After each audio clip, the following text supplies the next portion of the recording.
So a while back, I purchased two aesthetically pleasing car driving games, and only one of them was good. The good one was Neon Drive, the one I'll be talking about today. Just really what kind of want to talk about it. Anyway, let's get into it.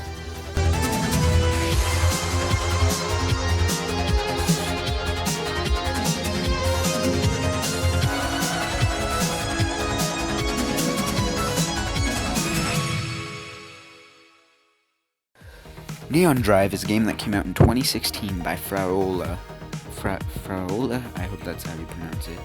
Quoted from the website it's on, it's a slick retro futuristic obstacle dodging game that will make your brain melt. I agree with this statement, and I think you should check it out because it's quite impressive. Neon Drive is a really pretty game, and that statement saying your brain melts is really true when it comes to how the game itself works, right? You are a car and you have to drive between four lanes. That's it. You're just a car driving between four lanes, right? But you're doing it all in these super nice, like, outrun themed worlds. And over 8 levels, you go through a bunch of different aesthetics, and it's quite enjoyable, actually.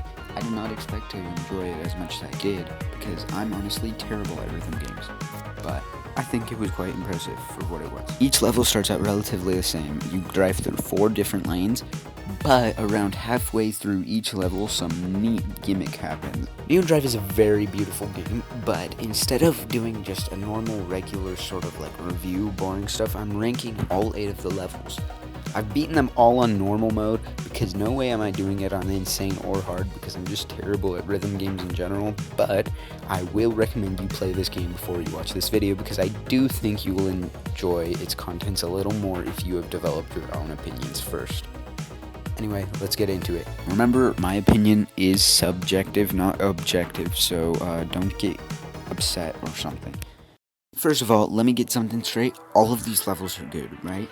I'm not saying any of them are bad, I just like some better than others, and I think these bottom ones could have done something a little better to make it a lot more enjoyable, right? Number 8 is Level 8. Level 8 itself is the last level, so you wouldn't expect this one to be the worst level. Level 8 is the last level in this game, which means it should be like the ultimatum, the penultimate of the whole entire game. That's what you think, huh? And it really does start out fantastic, right? The beginning of it is very well. Like, the music is fantastic, right? It's got this whole building up to this ultimate finale sort of feeling, and the visuals are fantastic. But then it all goes downhill when they add this gimmick.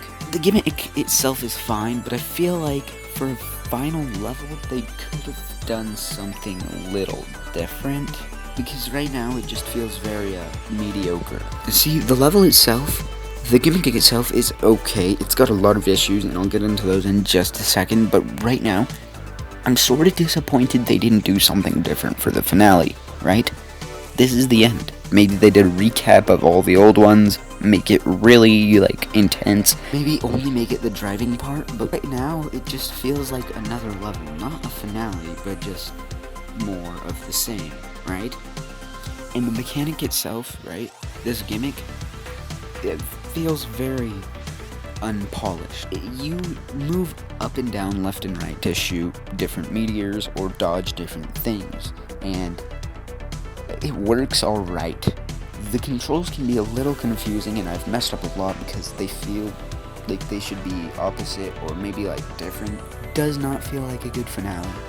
It's an alright level if you're not counting it as a finale and just its own thing. And the background is very plain and boring. It's nothing. It's really nothing. Like, literally, it's just nothing. The song itself is really good. Anyway, that's it. That's number 8.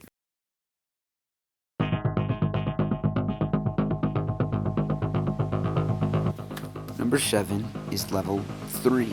This level is good at being alright. You know, it's got a very good song, and it's the most okay level. This level just feels like it exists, right? It's okay. It has a gimmick that is an alien spaceship that chases you around, but the level itself has got neat aesthetics, but aside from driving for a second, it's very basic. And I mean, it's fine. It's an alright level, but yeah, it's just okay. It's the least memorable in this game, but not the worst, apparently. Number Number 6 is level 7. Level 7 is a neat concept. You're in this car garage thing and you're being repaired or something, and then you turn into a transformer. But it can feel very repetitive without a lot of new aesthetics, especially for the first half of the level. And then once you get into the gimmicky part of it, you're basically just doing the same motions because it's somehow even more limiting than the usual 4-lane driving. It's very limiting for what you can do and can get very repetitive towards the end. Besides that though, it's a good level, right? It's got a neat idea, but I just feel like it's got a bunch of neat ideas. I just feel like they could have been executed a little better. At least it was memorable, right? It's gotta count for something. Alright.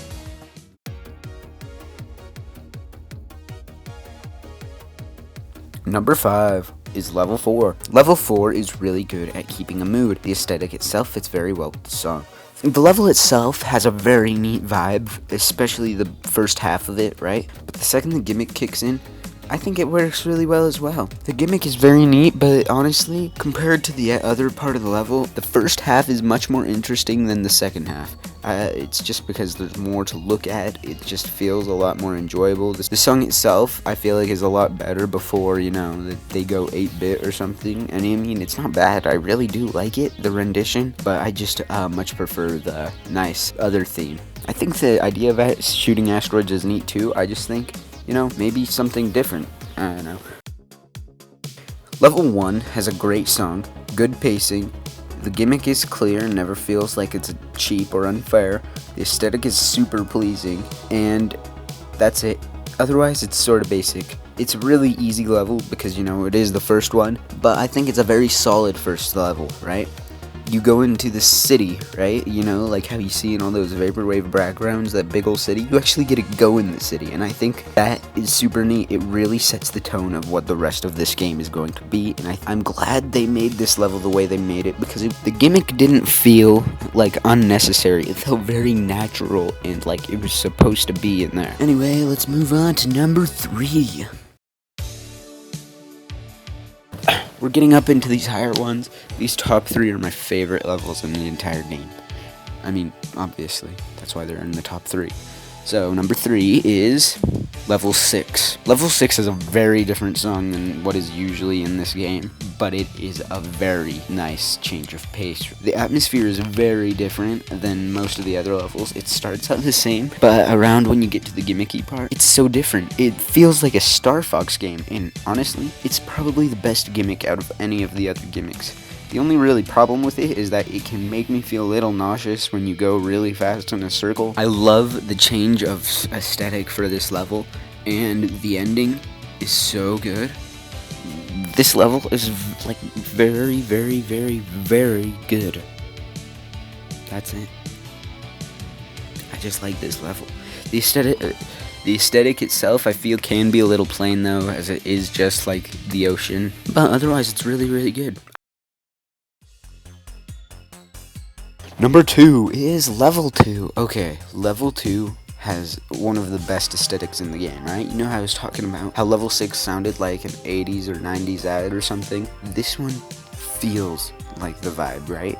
The backgrounds are amazing, and it never feels boring, right? I love the spiral. It's just so satisfying to play this level, right? This and level 6 are very close, as level 2 has a little bit of a better aesthetic, but also the gimmick isn't really a gimmick at all, and it's sort of just driving over nothing. Kind of. I mean, it's neat. It's a great idea. I love how they flip your car, and honestly, the song is very, very good. One of my favorites. But yeah, it's just very solid, honestly. Level 2, there's not a lot to say about it because it's really good. The best level, in my opinion, is level 5. This level is amazing. It has an amazing atmosphere throughout its entirety. The gimmick feels very natural for the level itself, and the song is very epic, and it fits very well with the theme of the game without sounding so basic. It is so good. It first starts out, like an average driving level, left, right, whatever. And it's already cool because it's got a blue theme. Already memorable enough. Then you go into about the second quarter, I guess, and it's this bigger area, right? It's got this whole, like, this very epic sounding beat, like you're about to infiltrate this big old city. And then the gimmick is amazing. You turn into this flying car and you drive towards oncoming traffic, and it's very good. The song itself fits very well with this theme of the level and is honestly very good, especially towards the final part of the song, where you start driving downwards through forward driving traffic, and it's just a great level. Honestly, this is probably one of the best levels in the game. Holy crap, this is the best level in the game. What am I even talking about? You should just play it. Honestly, play this game. It's like $15. Worth it. Play it right now. Do it. Do it. I hope they do one day make a Neon Drive 2, but for now, I'm happy with the 8 levels that we got, because honestly... No, actually, I totally need more Neon Drive. What am I talking about? Please, please, Frola, please. You know what? I just finished this video. Man, that was fun to make. Anyway, subscribe.